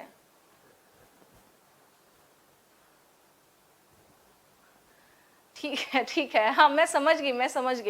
ध्यान रखिएगा, अवंती जो है जहां पर पड़ता था, इसका लोकेशन आपको हो सकता है कुछ ऐसे एंशियंट टर्मिनोलॉजी में भी मिले, मध्य देश, ओके, तो मध्य देश इसे ही बोला जाता था, मध्य देश, ठीक है। मध्य देश में मालवा, यानी कि मालवा प्लेटू जो है, वो मालवा का जो पठार है वो मध्य प्रदेश के क्षेत्र में पड़ता है, तो हम क्या देखते हैं कि उससे ही क्या कहा जाता है आपको, कि अवंती का जो लोकेशन है वो वहीं पर था, ठीक है। चलिए, तो इसको ध्यान में रखिएगा कि ये हम क्या देखते हैं कि एक ही इस टाइम पे क्या रह गया था, यहाँ पर मामला अवंती का मामला एक रह गया था, हाँ, एक अवंती का मामला रह गया था, और इससे बचने के लिए ही, क्योंकि अब खुद आप बताएं, अगर यहाँ पर अजात शत्रु उसको पूरा का पूरा वो करवा रहा है, दुर्गीकृत करवा रहा है, तो इसका मतलब है ये भी क्या है, काफी ज्यादा स्ट्रांग है। दैट्स वाई उससे बचने के लिए, उसके आक्रमण से बचने के लिए इसने क्या किया था, दुर्गीकृत करवाया था।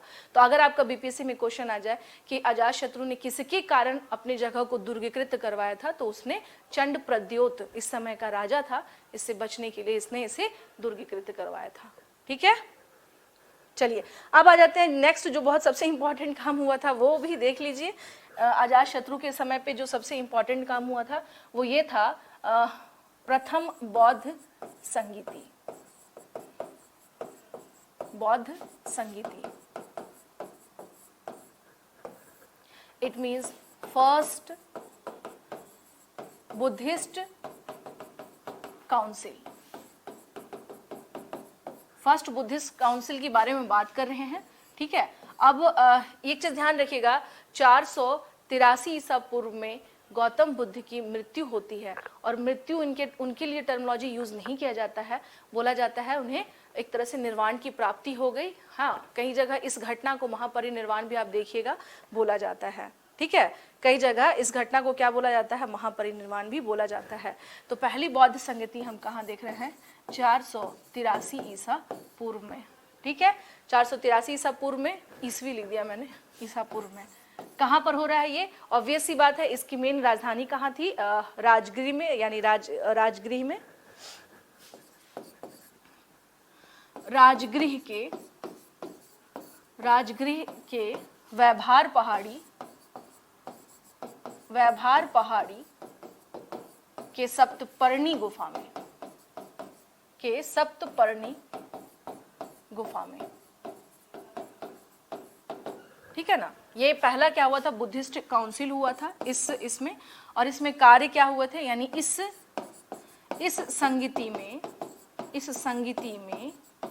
संगीति में हम क्या, ये है विनय पिटक और सुत्त पिटक का संकलन किया गया। इस संगीति में विनय पिटक और सुत्त पिटक का संकलन किया गया।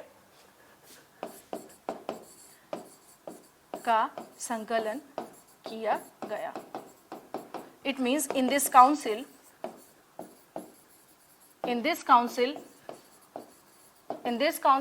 विनय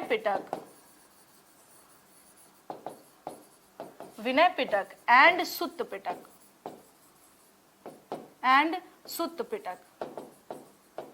सुत्त पिटक was compiled। इसमें यानी कि हम क्या देख रहे हैं, विनय पिटक और सुत्त पिटक कंपाइल हुआ था। याद रखिएगा, इसी टाइम पे क्या होता है, गौतम बुद्ध की मृत्यु भी होती है। सप्तपर्णी गुफा है भावना, गिरिव्रज भी है, उसको राजगृह मैंने लिख दिया है ना। अब अगर आपको इसमें दिक्कत है तो इसको आप इस तरीके से नोट डाउन कर लेते, कुछ इशू नहीं है, मैं तो बार बार इसे बोल ही रही हूँ, गिरिव्रज ही लिख लीजिए, उसमें क्या समस्या है, समस्या क्या है, गिरिव्रज ही लिख ले, खुश है, ठीक है। सप्तपर्णी गुफा है, ये सप्तपर्णी गुफा में यहाँ पर क्या हुआ था, फर्स्ट बुद्धिस्ट काउंसिल करवाया गया था, किसके द्वारा करवाया गया था। एक चीज और है कि कुछ जगहों पर है कि पहले जो था अजातशत्रु वो जैन धर्म को मानता था, बाद में वो क्या हो गया था, सप्तपर्णी केव है, केव, उसी केव में इसमें क्या करवाया गया था, उसमें इस पूरे के पूरे काउंसिल को, काउंसिल का मतलब ये होता है कि अलग अलग जगह से बौद्ध धर्म के मानने वाले लोगों को हमने वहां पर इकट्ठा किया, डिस्कशन किया कि क्या क्या हमें इस धर्म के प्रमोशन के लिए करना चाहिए। उसमें जो बात निकल कर आई वो ये था कि गौतम बुद्ध से कही हुई जो बातें हैं उसका सही ढंग से कंपाइलेशन नहीं है या उसको संकलित नहीं किया गया है, तो क्यों ना उसको किताब का रूप दे दे। तो इसी तरह से उनकी जो भी कही गई बातें थी उनको इकट्ठा करके क्या किया गया, उसे किताब का एक शक्ल दिया गया, और वो क्या बना, एक किताब जो उसमें बनी, that is called Vinaya Pitaka.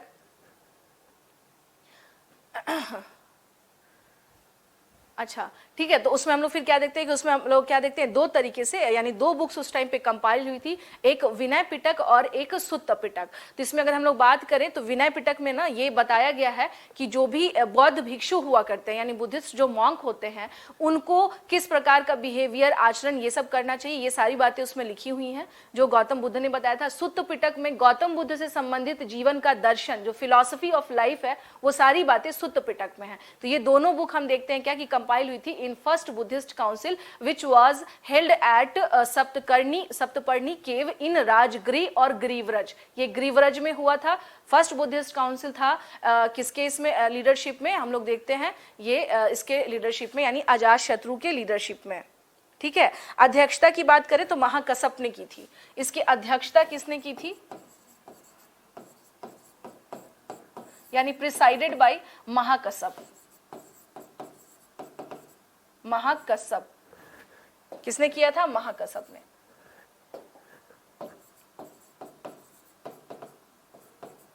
महाकसप, ठीक है, महाकसप,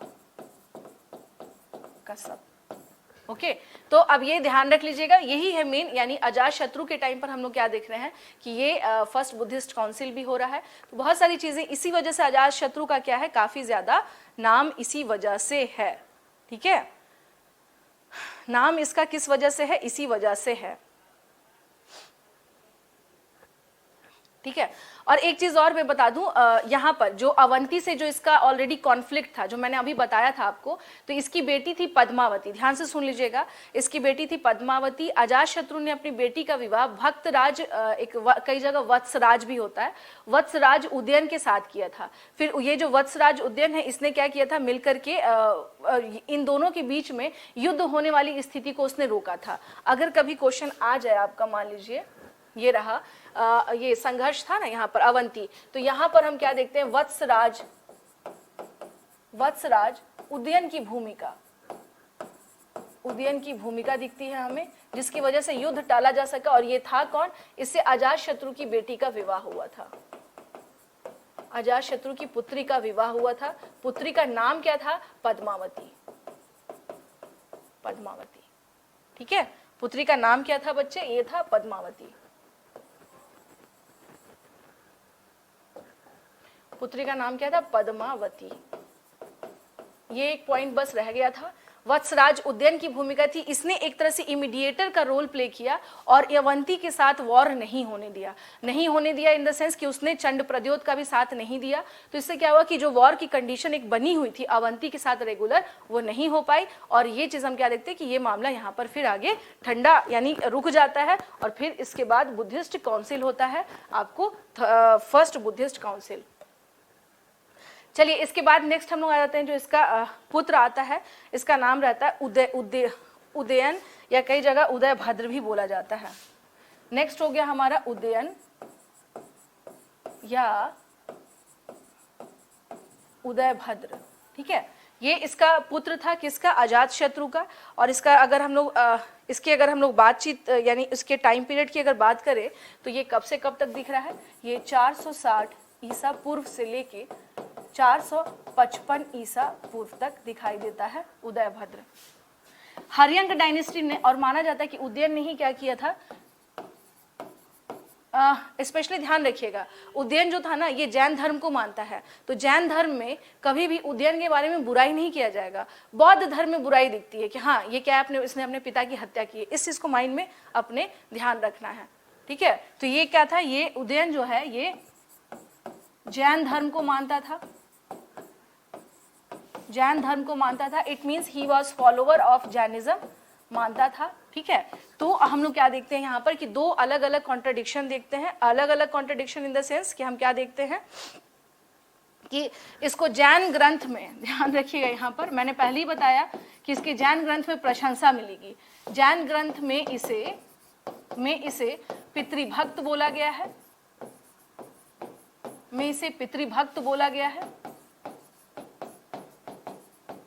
बोला गया है। वहीं बौद्ध ग्रंथों में इसे,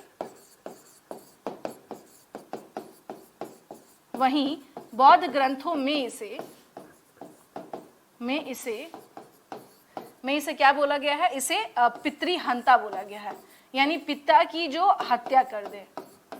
इट मीन्स पिता की हत्या करने वाला,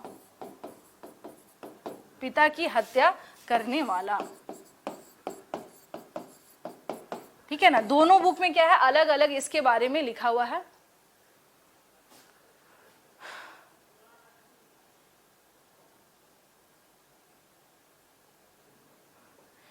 अच्छा केशव, उसके लिए परेशान नहीं हो।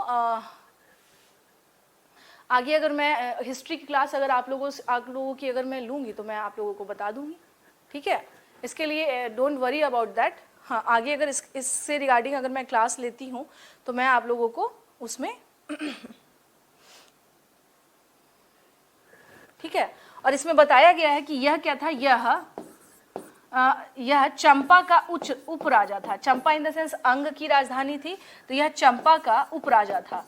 फिर से आ गया उपराजा, इसका मतलब हो गया वायसराय। इंग्लिश मीडियम वाले समझेंगे क्या, एक तरह से वायसराय,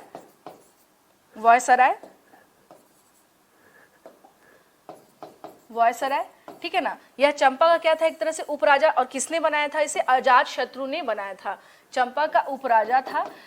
जो जैन ग्रंथ है इसमें उसकी हाँ कहीं कहीं पे वेरी करता है सिद्धार्थ, इट्स ओके। मैंने तो हमेशा बताया आप लोगों को कि इसके लिए इतना परेशान नहीं होना है। जैन ग्रंथों में इसकी माता का नाम पद्मावती ही बताया गया है। जैन ग्रंथों में इसकी माता का नाम पद्मावती बताया गया है, ठीक है। तो ये चीज ध्यान रखना है। उदयन के बारे में बात करें तो इसको उदयभद्र भी बोलते हैं, उदयन भी बोलते हैं।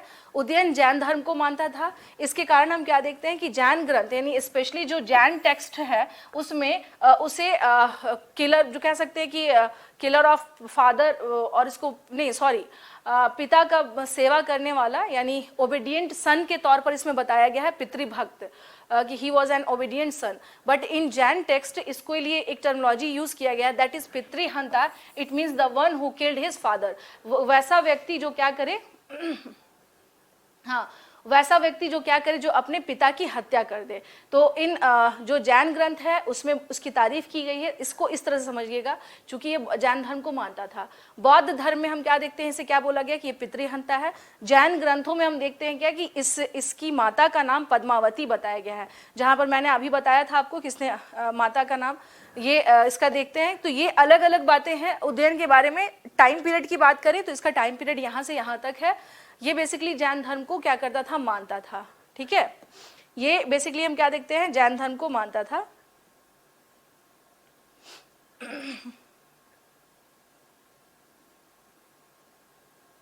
और इसके समय भी यानी अगर हम लोग बात करें कि इसके समय पे भी अवंती और मगध के बीच में संघर्ष जारी रहा। यानी हम लोग बात करें तो उदयन के समय पे भी हम लोग क्या देखते हैं, उदयन के समय पर भी अवंती और मगध के बीच और मगध के बीच संघर्ष की स्थिति बनी रही।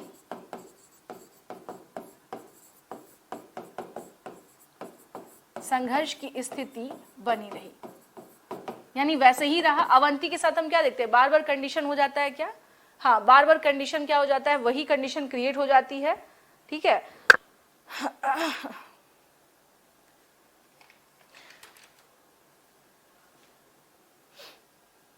अब इसमें आ जाते हैं हम लोग कि इसमें एक क्वेश्चन ये भी है कि इसने क्या किया था पाटलिपुत्र में, यानी उदयन की जो एक बड़ी उपलब्धि थी, उदयन ने पाटलिपुत्र में एक चूंकि ये किस धर्म को मानने वाला था, ये मानता था जैन धर्म को, तो इसने क्या किया था, एक बीच में ही एक जैन चैत्यालय या उदयन ने पाटलिपुत्र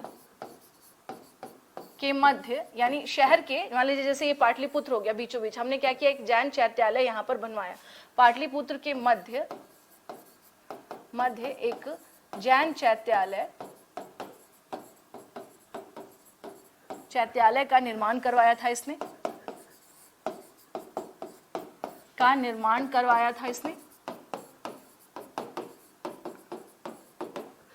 ठीक है ना, का निर्माण इसने क्या किया था, यहाँ पर करवाया था। हाँ बीच में इसने क्या किया था, यहाँ पर निर्माण करवाया था।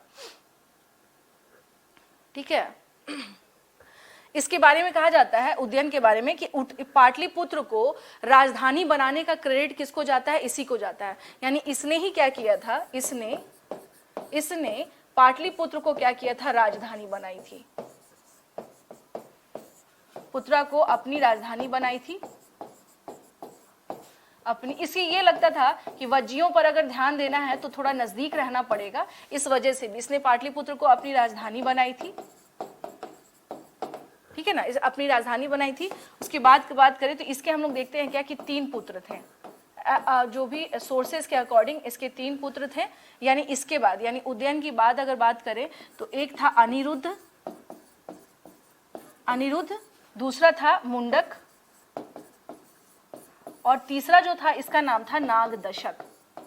The third one is Nagdashak. ये इसके कौन है, सन ऑफ उदयन। ठीक है, सन ऑफ उदयन। तो इसने पाटलिपुत्र के बारे में अगर बात की तो इसने क्यों शिफ्ट कर दिया था, इसे लगा कि अगर सामरिक रूप से भी देखा जाए तो पाटलिपुत्र ज्यादा इंपॉर्टेंट है, वहां पर रहेंगे तो वहां पर क्या होगा, एक तो हम वज्जियों पर भी कंट्रोल कर सकते हैं, दूसरा ये है कि एक मेन सेंटर के तौर पे है, गंगा और सोन नदी के क्या है मुहाने पर ही वो शहर बसा हुआ है, तो वहां पर ट्रेड वगैरह के लिए भी हम क्या देखते हैं, बहुत सारी चीजें हमें दिखाई देती हैं। ठीक है, तो इस वजह से भी इसने क्या किया था, अपने क्षेत्र को चेंज किया था, यानी इसने अपने एरिया को चेंज किया था। चलिए ये हुआ। तो इसके बारे में यानी अनिरुद्ध के बारे में माने तो इसके बारे में माना जाता है कि ये लिच्छवियों से ही युद्ध में क्या रहा, लगातार परेशान रहा, बहुत ज्यादा अच्छा नहीं कर पाया अनिरुद्ध। मुंडक की बात करें तो इसके बारे में अवंती की महिष्मती हाँ, अवंती का उपनाम क्या था, अवंती की राजधानी जो थी उज्जैनी थी। ठीक है ना, अवंती की राजधानी जो है वो उज्जैनी थी। ठीक है, तो याद रखिएगा, जो पहले बता दूं ध्यान से सुन लीजिएगा इसे, कि हम लोग क्या देखते हैं कि उस टाइम पर मुंडक जो है उसके बारे में बहुत सारे सोर्सेज नहीं मिलते हैं हमें। ठीक है, लेकिन अगर हम लोग बात करें किसके बारे में, अगर बात करते हैं अनिरुद्ध के बारे में, तो इसके बारे में ये है कि ये लगातार किससे उलझा रहा, ये लगातार हम लोग देखते हैं लिच्छवियों के साथ इसकी जो है कॉन्फ्लिक्ट जो है स्थिति बनी रही। किसकी कॉन्फ्लिक्ट की स्थिति बनी रही, आपको अनिरुद्ध की। मुंडक के बारे में कोई बहुत ज्यादा जानकारी नहीं है हम लोगों के पास। ठीक है, मुंडक के पास कोई बहुत ज्यादा जानकारी नहीं है हमारे पास।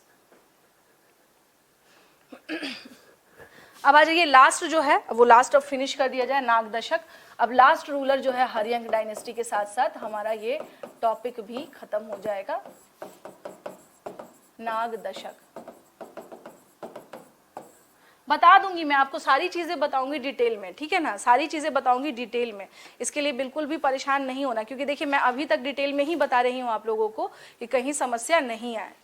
ठीक है, कहीं पर समस्या नहीं आए तो इसके लिए बहुत ज्यादा परेशान नहीं होना है। ठीक है, महिष्मति उसकी राजधानी नहीं थी अश्विनी, है एक जगह था, उसकी राजधानी थी मेनली महिष्मति, ठीक है। अवंती का उपनाम नहीं था, है एक जगह मिलेगा आपको, है उसका नाम ही है, उसकी राजधानी थी मेनली महिष्मति, ठीक है। चलिए हम लोग इसमें अब आगे लास्ट देख लेते हैं नाग दशक के बारे में। इसका जो टाइम पीरियड है ये है 518 ईसा पूर्व से लेकर के 412 ईसा पूर्व तक। है एक जगह है जो उसी एरिया में पड़ता था अश्विनी, उसी ही हम लोग क्या देखते हैं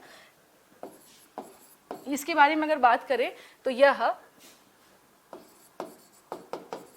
हर्यंक वंश का अंतिम शासक था, अंतिम शासक था। It means he was last ruler of Haryanka dynasty.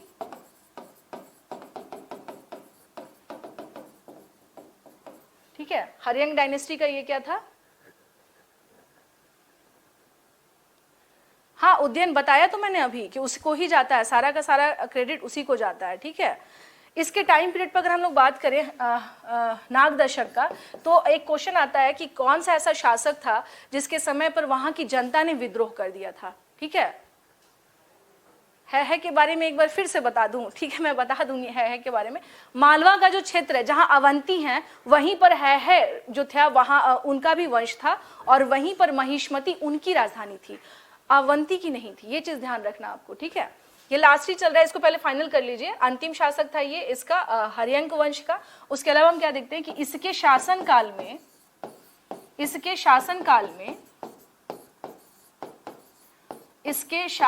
में यहाँ की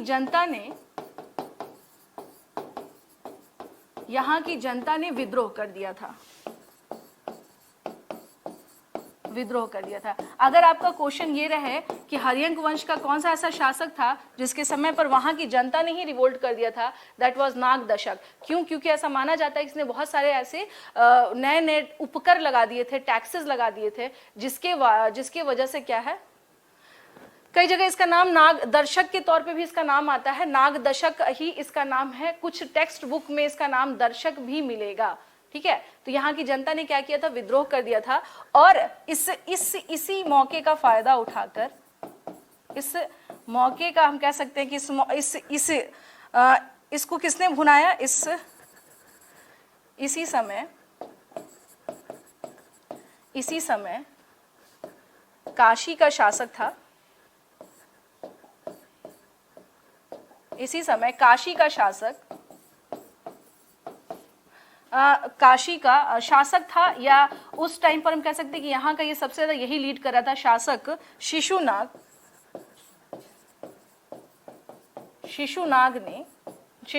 ने नाग दशक